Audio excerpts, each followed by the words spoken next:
con una invitada de lujo, nada menos que con la presidenta del PSOE, del Partido Socialista Obrero Español, Cristina Narbona. Bienvenida. Muchas Bienvenida gracias. Nuevamente a Chile. Yo sé que has venido mucho a Chile, Cristina, Mucho. ¿verdad? He tenido el privilegio de conocer este país desde el norte hasta el sur. ¿Cuántas veces ya has venido? ¿Desde qué año estás viniendo? Desde el año 96 he venido 10 veces, creo. Ya, o sea, antes de que fueras ministra incluso de Rodríguez Zapatero. Sí.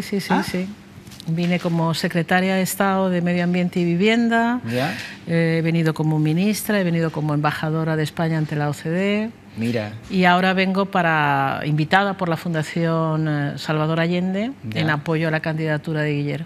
Mira, ahora estás apoyando la candidatura de Alejandro Guiller. ¿Cómo has visto los cambios de Chile desde todos estos tiempos que has venido, estas décadas que ya has venido? Yo he seguido muy de cerca los cambios que se han producido en Chile y creo que en este país ha habido mejoras sustanciales en esta última legislatura con Michelle Bachelet desde el punto de vista social, con la gratuidad creciente de la educación pública, que ha sido una demanda social muy notable, con los cambios también en lo que se ha avanzado, que todavía queda mucho, tanto en sanidad como en pensiones, pero claramente se ha avanzado.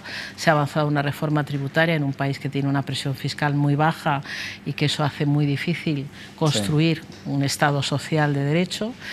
Y luego, déjeme decir que estoy especialmente satisfecha por los logros ambientales de este mandato de Bachelet, ¿no? Que la han llevado a un reconocimiento internacional por parte de Naciones Unidas por el avance de las energías renovables en Chile, que se ha multiplicado por 3 en su mandato, y por la preservación de los océanos, que tienen ustedes ahora una riqueza protegida en los mares extraordinariamente importante. Claro, bueno, usted la distinguió la revista Time como una de las líderes que está en la lucha por el medio ambiente, ¿verdad? Sí, no conozco al periodista que escribió ese artículo. Porque con Donald Trump la cosa está más difícil para el medio ambiente ahora, ¿no? Fíjese, a pesar de Trump, en Estados Unidos, la mayoría de los estados y la mayoría de las grandes ciudades, de manera voluntaria, han asumido compromisos de reducción de emisiones.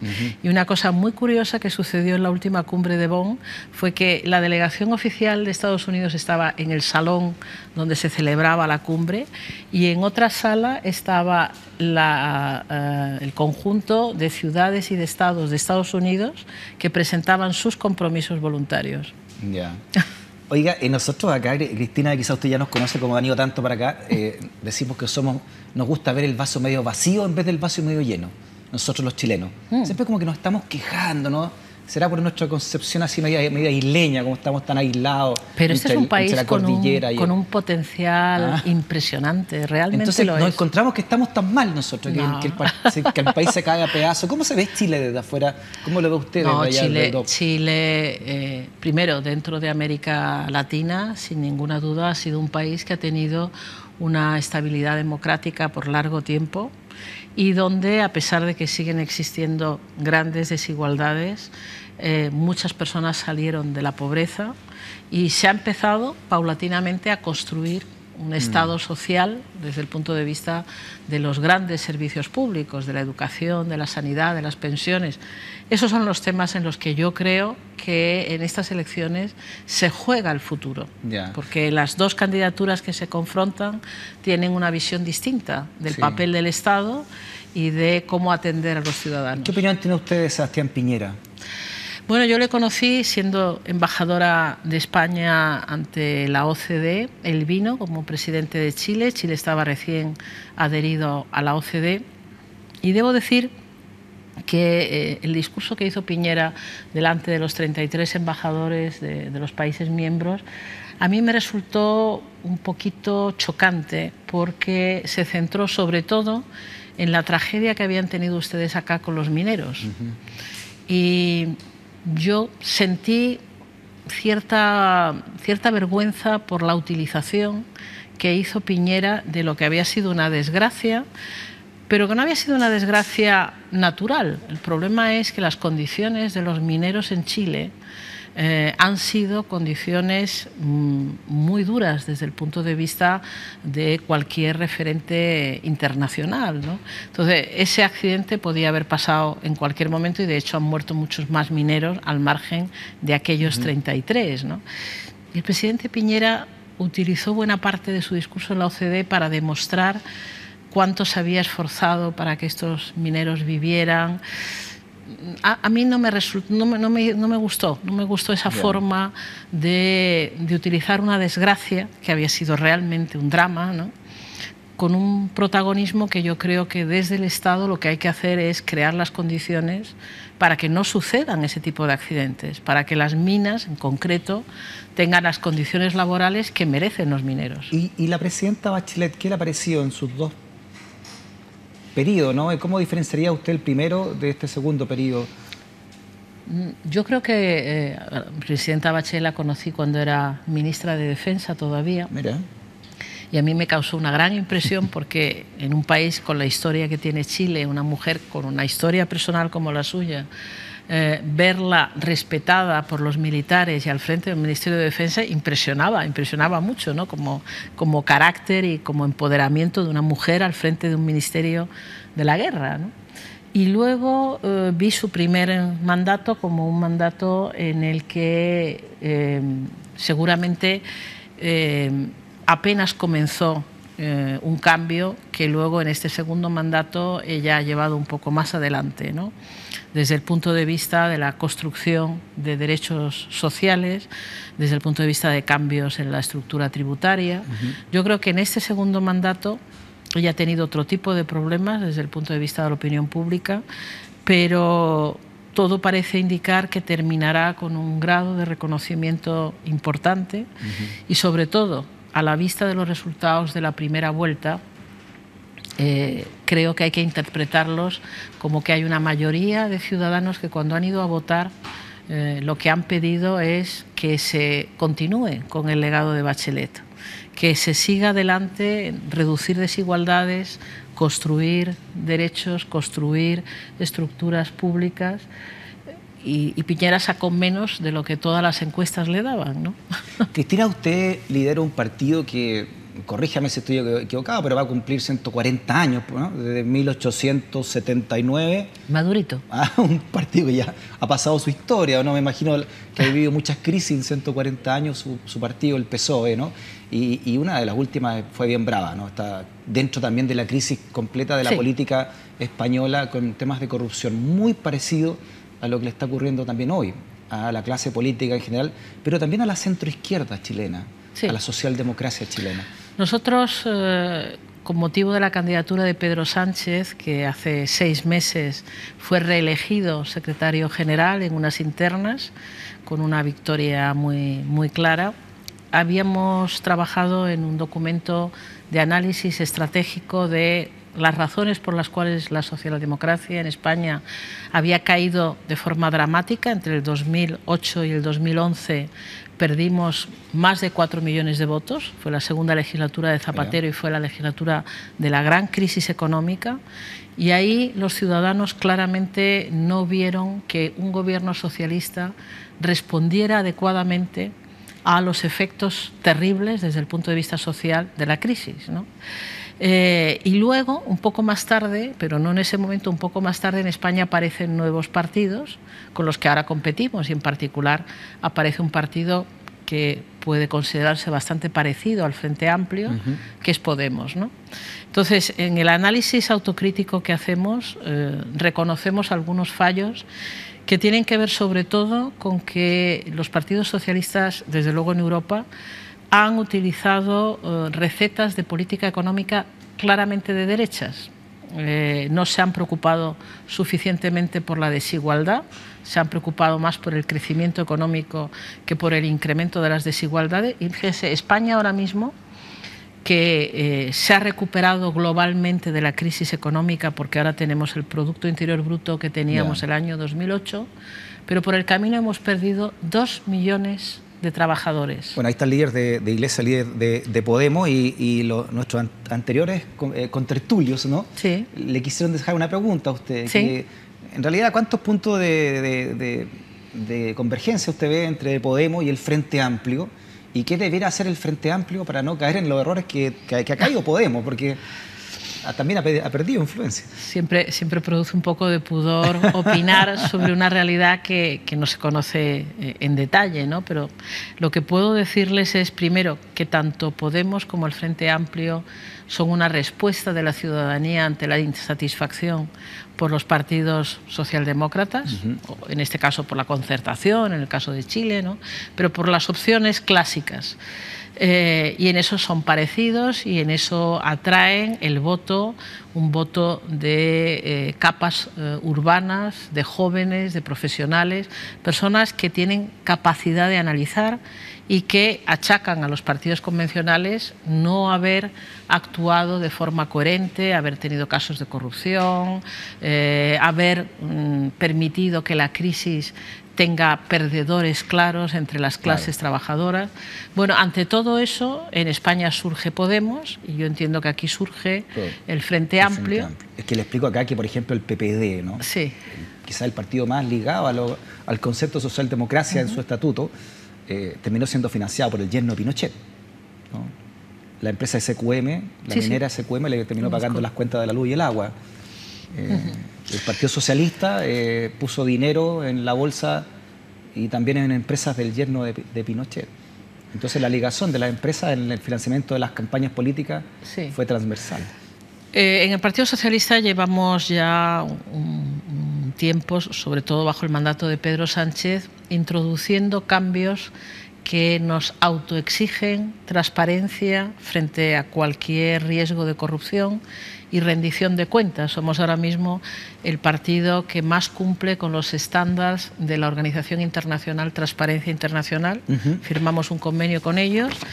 Todos nuestros ingresos, todos nuestros salarios, todas nuestras operaciones están accesibles en la web y no permitimos que en nuestras listas al Congreso o al Senado haya nadie que esté siendo investigado. Claro. Que no haya recaído una condena, pero entendemos que hay que regenerar la vida política, empezando por los propios partidos, por el funcionamiento de los propios partidos. Tengo acá unas cifras de que la corrupción en España, prácticamente el 80% de los españoles piensa que es una corrupción generalizada. Bueno, yo diría que en estos momentos lo que es espectacular es la corrupción en el Partido Popular. El Partido Popular tiene a decenas de altos cargos, incluidos el vicepresidente económico Rodrigo Rato, presidentes de comunidades autónomas, consejeros, implicados en tramas de corrupción. El Partido Popular en este momento, lamentablemente, es un ejemplo de un partido en el que no se ha combatido en absoluto estas prácticas corruptas. ¿Y qué impresión tiene, perdón, de Mariano Rajoy entonces? ¿Cómo? De Mariano Rajoy, ¿qué impresión tiene usted de él? Desde el punto de vista político, más allá de las discrepancias que podemos tener, yo creo que es un político que sabe medir los tiempos y que es bastante hábil y de hecho se mantiene a pesar de errores que se hayan podido cometer, a pesar de toda esta historia de la corrupción que realmente le alcanza incluso a él, porque el nombre de Mariano Rajoy aparece en los cuadernos de la caja B del Partido Popular, ¿no? Y es muy curioso cómo Mariano Rajoy consigue sobrevivir a toda esta historia con una forma de banalizar lo que está pasando. Pues, por ejemplo, en el Partido Popular rompieron a martillazos los ordenadores donde estaban las cuentas del tesorero. Lo rompieron con un martillo para evitar que la policía pudiera verlo. Y al presidente Rajoy le preguntaron hace unos días qué le parecía esto, de que se hubieran roto con un martillo los ordenadores. Dijo, bueno, es un comportamiento normal en las circunstancias en que se dio esto. Yo creo que hay pocos líderes de países occidentales que sobreviven a una interpretación como esa de algo tan llamativo como que tus cuentas has destruido las pruebas. ¿Es corrupto Mariano Rajoy? Desde luego ha tolerado la corrupción. Yo no le imputaría a él directamente haberse beneficiado de ella, pero que en el Partido Popular ha habido corrupción es más que evidente. En estos momentos hay casos por doquier, ¿no? De una forma muy generalizada. Entonces, esto es curioso porque en el voto no castiga tanto al Partido Popular como han castigado casos de corrupción que afectaron al Partido Socialista, en particular en el pasado, ¿no? ¿Qué pasa, disculpe, con la monarquía, Cristina? Yo de lejos no la entiendo mucho la existencia de una monarquía, pero no sé, y en todos estos casos, en la crisis política, en la crisis con Cataluña, ¿qué valor real tiene tener a estas alturas de la vida, ¿no?, una monarquía en un país? La monarquía es una institución que en España acompañó la llegada de la democracia. Creo que eso es muy importante para entender cómo un país que posiblemente, si se pregunta persona a persona, hay pocas personas que se sientan monárquicas, pero sin embargo la monarquía es vista en España como una institución que, cuando hubo un riesgo muy grave de involución el año 1981, con el golpe de Estado que intentaron dar los militares en el Congreso de los Diputados, el rey Juan Carlos paró aquel golpe. Eso convirtió al monarca español en un símbolo de la nueva democracia española, en una especie de garante, ¿no? Su hijo se encuentra con una nueva circunstancia histórica, como es la crisis en Cataluña, el enfrentamiento entre independentistas y no independentistas. Y yo creo que nuestro rey ahora mismo también es consciente de que desde la monarquía debe ayudar a reconstruir puentes entre las dos partes de la sociedad catalana y entre Cataluña y España. Y si eso se le identifica como algo en lo que él construye, seguramente le sucederá como a su padre, que más allá de la institución monárquica, los españoles le verán como alguien que ha ayudado a mantener la democracia en España. Bueno, nosotros tenemos elecciones este domingo en Cataluña, el 21. ¿Qué está en juego, ¿no?, en este llamado 21D para los españoles? Yo creo que está en juego sobre todo la estabilidad social en Cataluña, porque tal como se desarrollaron las cosas, hay una enorme fractura entre prácticamente dos mitades de la sociedad catalana. El independentismo no es mayoritario, no lo ha sido en escaños, no lo ha sido en votos, pero se ha acercado a esa mayoría. Y por otro lado, los no independentistas también están en esa práctica mayoría, ¿no? Gestionar lo que vendrá después de estas nuevas elecciones creo que va a requerir enormes dosis de diálogo, de construcción de futuro, y por eso el Partido Socialista, entre otras cosas, ha planteado la reforma de la Constitución española para avanzar hacia un Estado federal donde se reconozca la identidad de Cataluña como nación dentro del Estado español, cosa que es perfectamente factible, claro, porque defendemos que la soberanía sea única, pero que haya un reconocimiento de la identidad específica. El gobierno ha dicho que pase lo que pase, o sea, el artículo 155 está ahí latente, ¿no? Bueno, se está aplicando, se está aplicando. En principio, desde el Partido Socialista lo apoyamos como medida excepcional por lo que había sucedido, porque Puigdemont vulneró la Constitución, vulneró las leyes catalanas, el reglamento del Parlamento catalán, y por tanto había una situación de excepcionalidad, pero creemos que esa excepcionalidad termina en el momento en el que las urnas en Cataluña se abran y se vea cuál es la nueva composición del voto, ¿no?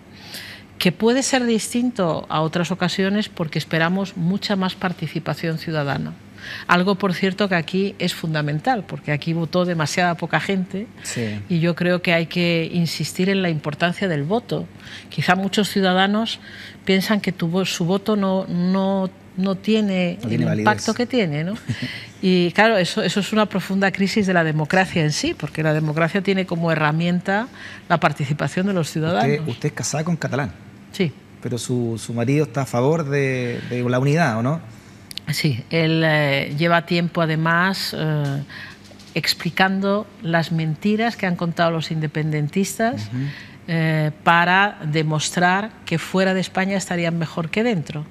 ha escrito varios libros y ha ido a las manifestaciones que ha habido antiindependentistas en Cataluña, ha sido el orador principal. Lo que me llamó la atención es Serrat, que también se mostró en contra del separatismo, ¿no? Sí, sí, sí. Siendo un catalán. Es que, claro, pero en Cataluña hay dos cosas que son distintas. El catalanismo, que es la percepción y la sensación de ser catalán, pero sintiéndose al mismo tiempo español. Como dice mi marido, él se siente catalán, se siente español y se siente europeo. Y no quiere que nadie le obligue a elegir porque son identidades compatibles. Lo malo es cuando hay una actitud excluyente, o eres catalán o eres español, ¿no? Bueno, eso fractura la sociedad catalana porque hay una parte mayoritaria de la sociedad catalana que no quiere tener que escoger entre ser catalán con su lengua, con sus tradiciones, con su historia y pertenecer a España. Su marido fue ministro también. Sí, de Obras Públicas, sí. Así que también está metido, digamos, dentro del sistema español como tal, pensando en España como una unidad. Entonces, ¿qué es lo que sería Puigdemont? ¿A quién representa? ¿Qué responsabilidades tiene o irresponsabilidad? No sé cómo quiera tomarlo usted. Bueno, Puigdemont fue quien lideró un gobierno de la Generalitat hasta el momento de hacer algo que hicimos todo lo posible porque no sucediera, que fue declarar de forma unilateral la independencia de Cataluña. Hasta el último momento, desde el Partido Socialista, pedimos al gobierno que no se aplicara el artículo 155 si Puigdemont no declaraba la independencia de manera unilateral y convocaba elecciones. Y estuvimos a punto de que Puigdemont aceptara esa posibilidad, no declarara unilateralmente la independencia y convocara elecciones. Pero delante del Palacio de la Generalitat corrió la voz de que Puigdemont tenía dudas sobre qué hacer. Sí, fue un momento de incertidumbre para todo el mundo eso, ¿no? Sí, sí, sí. Y entonces se había convocado una rueda de prensa a las 12, después se convocó una rueda de prensa a la 1, después a las 3, pero mientras tanto la plaza de Sant Jaume se fue llenando de personas muy radicalizadas en su exigencia de independencia, que es verdad que han estado siempre muy movilizados y la otra parte de la sociedad catalana no se la ha visto movilizada hasta ahora. Ahora sí, ahora ha habido 2 macro manifestaciones en las que ha estado Josep Borrell como orador principal, ¿no? Pero ha habido mucha tolerancia en la sociedad catalana ante las posiciones independentistas basadas en manipular información. Los medios públicos, la televisión catalana, la radio, los periódicos, han estado claramente al servicio de la construcción de un ideario de que fuera de España Cataluña iba a estar mucho mejor y además la Unión Europea iba a abrir los brazos a un nuevo Estado de forma inmediata. Y el temor de esto era que se radicalizara. Ustedes ya sufrieron el radicalismo vasco ya hace un tiempo, ¿no? Eso fue, yo creo, mucho más grave, murió mucha gente, ¿no? El terrorismo en el País Vasco causó muchos miles de muertos y afortunadamente es algo que se ha superado y que se ha superado gracias a la unidad de todos los demócratas que paulatinamente fue restando apoyo desde la sociedad civil a los etarras, ¿no? Los terroristas de ETA. Y hoy es un tema superado, ¿no? Por último, Cristina, me gustaría que nos diera un mensaje, ¿no? Desde su experiencia también política y como presidenta de este partido más que centenario, ¿cómo se reencanta la ciudadanía desde este divorcio y desde el desencanto después de haber sufrido la corrupción y los dineros de las empresas metidas dentro del quehacer político? En el caso del Partido Socialista, los casos que ha habido de corrupción están muy alejados ya en el tiempo, han tenido una envergadura mucho menor que la que tiene ahora mismo en el presente el Partido Popular, pero eso no significa que no debamos reconocer que ese problema puede existir y por eso lo primero que hemos hecho en este último periodo es poner herramientas al servicio de una mayor transparencia, de una mayor rendición de cuentas y cerrando el paso a cualquier persona que pueda ser sospechosa para intentar que la política esté conducida por personas que sean ejemplares, ejemplarizantes, ¿no? Creemos que la ejemplaridad y la coherencia son 2 cuestiones básicas para recuperar la confianza de la ciudadanía. Ya. Y la tercera cuestión es el diálogo permanente con la sociedad civil, ¿no? Algo que desgraciadamente los partidos convencionales han ido perdiendo, se han ido cerrando en sí mismos y ahora estamos en un proceso de reconexión, en particular con los jóvenes, ¿no? Los jóvenes, por ejemplo, tienen una visión de la importancia de las cuestiones de la ecología que no tenían sus padres o sus abuelos. Y ese es el tema en el que yo más he trabajado, hasta ponerlo, de hecho, en el centro de la agenda política del nuevo Partido Socialista.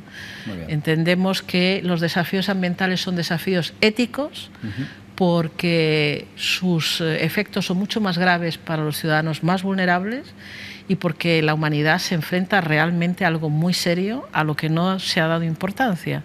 Bueno, eso, por ejemplo, es algo que los jóvenes entienden bien y, de hecho, el Partido Socialista en este último año ha subido en intención de voto en España y estamos aumentando afiliados.